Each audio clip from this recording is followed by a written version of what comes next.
अस्सलाम वालेकुम। उम्मीद करती हूँ आप खैरियत से होंगे। मेरी वीडियो देखने से पहले मेरे चैनल को सब्सक्राइब कर दें ताकि हर नई आने वाली वीडियो का नोटिफिकेशन आपको मिल सके और मैं आपके लिए मज़ीद इंटरेस्टिंग वीडियोस लाया करूँ। शुक्रिया। मेरा नाम आयशा था और हम 2 बहनें थीं। मेरी बड़ी बहन का नाम मरियम था। वो हर लिहाज से खूबसूरत, समझदार और पढ़ी लिखी थी। इसी वजह से उसके लिए दूर दूर से रिश्ते आते थे।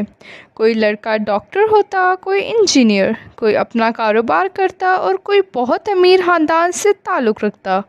मगर मेरी बहन हर रिश्ते को देखते ही साफ इनकार कर देती। अम्मी अब्बू उसे बहुत समझाते कि बेटी, हर अच्छा रिश्ता बार बार नहीं आता, मगर वो सिर्फ़ एक ही जवाब देती, मुझे शादी नहीं करनी। वक्त गुजरता गया और कई साल इसी तरह गुजर गए। पूरा ख़ानदान हैरान था कि आखिर वो हर रिश्ते से इनकार क्यों करती है, मगर वो कभी अपनी खामोशी नहीं तोड़ती थी। एक दिन अचानक हमारे घर एक ऐसे शख्स का रिश्ता आया जिसकी उम्र तकरीबन 60 साल थी। उसकी पहली बीवी वफ़ात पा चुकी थी और उसके अपने बच्चे भी थे। हम सब ने सोचा कि मरियम इस रिश्तों की भी फ़ौरन इनकार कर देगी, मगर हमारी हैरत की इंतहा न रही जब उसने मुस्कुराते हुए फ़ौरन हाँ कर दी। अम्मी अब्बू ने कई बार पूछा कि आखिर इस रिश्ते में ऐसी क्या बात है, मगर उसने सिर्फ इतना कहा, मुझे यहीं शादी करनी है। उसके बाद कुछ ही दिनों में शादी हो गई। अगरचा मेरे दिल में बेशुमार सवाल थे, मगर मैंने कभी बहन से कुछ न पूछा। शादी के बाद वो अपने शौहर के साथ खुशी खुशी रुखसत हो गई। तकरीबन 2 माह तक उसकी सिर्फ फ़ोन पर बात होती रही और वो हमेशा यही कहती कि वो बहुत खुश है। एक दिन उसने बताया कि वो अपने शौहर के साथ चंद दिन के लिए हमारे घर आ रही है। हम सब उसके इस्तकबाल की तैयारियों में लग गए। जब वो आई तो मैंने दरवाज़ा खोला और जैसे ही मेरी नज़र उसके शौहर पर पड़ी, मेरे पाँव के नीचे से ज़मीन निकल गई, क्योंकि जिस शख्स को हम सब एक कमज़ोर बूढ़ा समझ रहे थे, वो व्हील चेयर पर ज़रूर बैठा था, मगर उसके चेहरे पर अजीब सा सुकून था और मेरी बहन उसकी खिदमत, उस मोहब्बत और एहतराम से कर रही थी जैसे कोई बीवी नहीं बल्कि एक वफ़ादार साथी हो। मगर असल हैरत तो उस वक्त हुई जब मैंने देखा कि मेरे बहनोई के साथ 2 छोटे यतीम बच्चे भी थे जो मेरी बहन की अम्मी कहकर पुकार रहे थे, और मेरी बहन की आंखों में वो खुशी थी जो मैंने उसके चेहरे पर पहले कभी नहीं देखी। मैं काफ़ी देर तक अपनी बहन को हैरत से देखती रही, क्योंकि शादी से पहले वो कभी भी बच्चों के साथ ज़्यादा वक्त नहीं गुजारती थी, मगर आज वो उन्हीं बच्चों के साथ उस तरह हंस रही थी जैसे वो बरसों से उनकी माँ हो। मेरी समझ में कुछ नहीं आ रहा था। रात को जब सब लोग सो गए तो मैं अपनी बहन के पास गई और उससे पूछा, आखिर तुमने इतने अच्छे अच्छे रिश्ते क्यों ठुकरा दिए और उस शख्स से शादी क्यों की जिसे देखकर सब हैरान रह गए। मेरी बहन चंद लम्हे खामोश रही, फिर उसकी आंखों में आंसू आ गए। उसने मेरा हाथ पकड़ा और कहा, आयशा, आज मैं तुम्हें वो राज बताऊंगी जो मैंने आज तक किसी को नहीं बताया। उसने बताया कि कई साल पहले जब वो कॉलेज जाती थी तो एक हादसे में उसकी जान खतरे में पड़ गई थी। उस वक्त यही शख्स वहाँ मौजूद था। उसने अपनी जान की परवाह किए बगैर मेरी बहन की जान बचाई थी, मगर उस हादसे में वो खुद शदीद ज़ख्मी हो गया और हमेशा के लिए व्हील चेयर का मुख्ताज बन गया। मेरी बहन ने कहा, मैं उस दिन से खुद को इसकी मकरूज समझती थी, मगर उसने कभी मुझसे कोई ताल्लुक़ या एहसान नहीं जताया।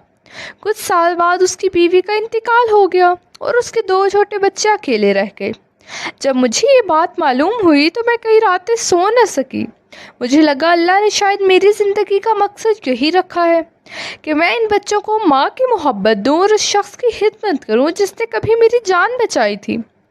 इसलिए मैं हर रिश्ते से इनकार करती रही, क्योंकि मेरे दिल ने पहले ही फ़ैसला कर लिया था। मगर मैं किसी को कुछ बताना ही चाहती थी ताकि लोग ये ना कहें कि मैं एहसान का बदला अदा करने के लिए अपनी ज़िंदगी कुर्बान कर रही हूँ। मेरी आंखों से आंसू बहने लगे, क्योंकि आज पहली बार मुझे अपनी बहन की खामोशी की असल वजह मालूम हुई। मगर उस वक्त बाहर सहन से 2 ज़ोरदार आवाज़ आई, जैसे कोई चीज़ गिर गई हो। हम दोनों दौड़कर बाहर निकले। تو دیکھا کہ میرے بہنوئی اپنی ویل چیئر سے نیچے گرے ہوئے تھے اور ان کے ہاتھ سے ایک پرانا لفافہ دور جا گرا تھا۔ میری بہن نے جلدی سے انہیں سنبھالا جبکہ میں نے وہ لفافہ اٹھایا۔ جیسے ہی لفافہ کھولا تو اس کے اندر ایک رپورٹ اور ایک خط موجود تھا، جسے پڑھتے ہی میری بہن کے چہرے کا رنگ اڑ گیا، کیونکہ اس خط میں ایک ایسا راز لکھا تھا جس نے ہماری پوری زندگی بدل کر رکھ دینی تھی۔ میری بہن نے کانپتے ہوئے ہاتھوں سے وہ خط لیا اور خاموشی سے پڑھنے لگی۔ چند لمحوں بعد اس کی آنکھوں سے آنسو بہنے لگے۔ میں نے گھبرا کر پوچھا، آخر اس میں کیا لکھا ہے؟ اس نے خط میرے ہاتھ میں دے دیا۔ وہ میرے بہنوئی نے کئی ماہ پہلے لکھا تھا۔ اس میں درج تھا کہ ڈاکٹرز نے ان کی بیماری کے بارے میں ایک نئی امید ظاہر کی ہے۔ اگر بر وقت علاج ہو جائے تو ممکن ہے وہ دوبارہ اپنے پاؤں پر کھڑے ہو سکیں گے، مگر علاج بہت مہنگا ہے۔ اس لیے انہوں نے یہ بات کسی کو نہیں بتائی، کیونکہ وہ اپنی وجہ سے کسی پر بوجھ نہیں بننا چاہتے تھے۔ میری بہن نے روتے ہوئے بتایا کہ وہ کافی عرصے سے اپنے زیورات اور اپنی بچت خاموشی سے علاج کے لیے جمع کر رہی تھی، مگر ابھی بھی رقم پوری نہیں ہوئی تھی۔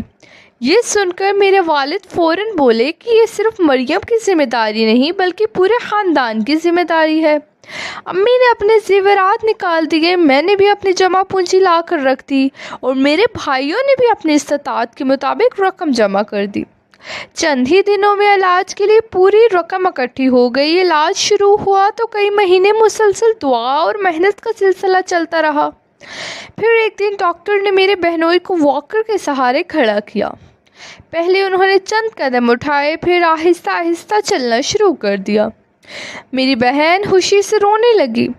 دونوں بچے دوڑ کر اپنے والد سے لپٹ گئے اور پورا گھر اللہ کا شکر ادا کرنے لگا۔ اس دن مجھے احساس ہوا کہ میری بہن نے دولت یا عمر نہیں بلکہ ایک اچھے انسان کا کردار دیکھا تھا، اس لیے اس نے دنیا کی ہر آسان راہ چھوڑ کر خدمت اور وفاداری کا راستہ چنا تھا۔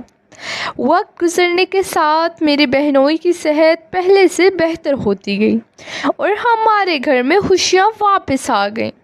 لوگ جو کبھی میری بہن کے فیصلے پر حیران ہوتے تھے، اب اس کی مثال دیتے تھے کہ اصل خوبصورتی انسان کے دل اور کردار میں ہوتی ہے، نہ کہ عمر، دولت یا ظاہری شکل میں۔ اس دن میں نے اپنی بہن سے کہا، آج مجھے تم پر پہلے سے بھی زیادہ فخر ہے، کیونکہ تم نے ثابت کر دیا کہ سچا رشتہ وہ ہوتا ہے جو محبت، احترام، وفاداری اور قربانی پر قائم ہو، اور اللہ ایسے لوگوں کی نیکی کبھی ضائع نہیں کرتا، بلکہ ایک دن ضرور انہیں اس کا بہترین صلہ عطا فرماتا ہے۔